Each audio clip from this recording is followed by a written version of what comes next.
Naməhrəm xanımla gəzib söhbət etmək olarmı? Valla naməhrəm xanımdan nə söhbət edirsən, bir kolleqasız, işlə bağlı danışırsınız, olar. Müəllimsən, tələbəyə dərs deyirsən, olar. Bir sual verirsən, olar. Evlənmək üçün tanış olur, o da müəyyən bir hədd çərçivə olar. Amma da bundan istisna bəzi şeylər gedib, adam var məsələn, bəzi cavanlar var, işi gücü naməhrəmlə danışmaqdır.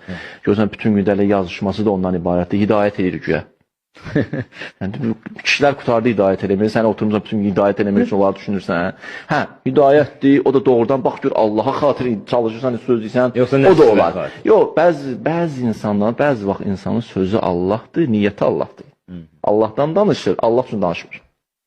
Aydındır. Şeytan da Allah deyirdi, amma Allah üçün yaşamırdı. Ona görə orada da bir baxmaq lazım, niyə gezir, niyə söhbət edir, nədir məsələ?